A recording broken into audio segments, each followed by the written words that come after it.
మీరు లంచ్ చేస్తున్నారు అనుకోండి.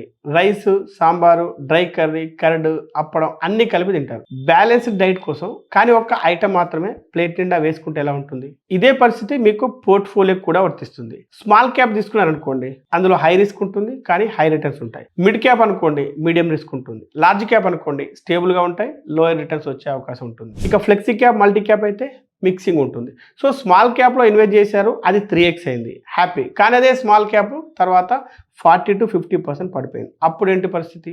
సో రీబాలెన్సింగ్ అంటే స్మాల్ క్యాప్ బాగా పెర్ఫార్మ్ చేసినప్పుడు కొంచెం సేల్ చేసి సేఫ్ ఇన్స్ట్రుమెంట్‌లో పెట్టడం. మార్కెట్ పడ్డప్పుడు మళ్ళీ స్మాల్ క్యాప్స్‌లో కొనడం. ఈ రోజుల్లో 100కు 90 మంది డైరెక్ట్ ఫండ్స్‌లో ఇన్వెస్ట్ చేసేవారు ఎక్కువగా స్మాల్ క్యాప్స్, మిడ్ క్యాప్స్‌లో పెడుతున్నారు. ఇవి సాధారణంగా 10కి 8 సార్లు నెగెటివ్‌లో ఉంటాయి. కొన్ని సంవత్సరాల తర్వాత వీరు ఫండ్స్ మారుస్తూ ఉంటారు.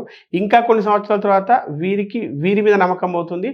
అలాగే మ్యూచువల్ ఫండ్స్ మీద కూడా నమ్మకం అవుతుంది. 10 సంవత్సరాలు డైరెక్ట్ ప్లాన్స్, డైరెక్ట్ స్టాక్స్‌లో ఇన్వెస్ట్ చేసిన తర్వాత ఒక ఐటీ ఎంప్లాయ్ నాతో ఒక మాట అన్నాడు. అది చాలా మందికి కళ్ళు తెరిపించే సత్యం. సార్ నేను 10 సంవత్సరాలు అక్కడ ఇక్కడ స్టాక్స్‌లో, ఫండ్స్‌లో రీసెర్చ్ చేస్తూ నా విలువైన సమయాన్ని వేస్ట్ చేసుకున్నాను. ఇప్పుడు నా జాబు ఎప్పుడు పోతుందో తెలియదు. నేను ఇప్పుడు చాలా స్కిల్స్ నేర్చుకోవాలి. ఏ స్కిల్స్ ఇంప్రూవ్ చేసుకోవాలి. నాకు రెగ్యులర్ ఫండ్స్ మాత్రమే కావాలి. ఇక మీద నేను నా టైం ఎట్టి పరిస్థితుల్లోనూ వేస్ట్ కానివ్వను అని. సో ఇక విషయంలోకి వస్తే రీబ్యాలెన్సింగ్ అనేది మీ అడ్వైజర్ చేసే ఒక సైలెంట్ వర్క్. డైరెక్ట్ ప్లాన్‌లో అయితే అది మీరే చేసుకోవాలి. కానీ చాలా మంది తప్పుగా చేస్తుంటారు.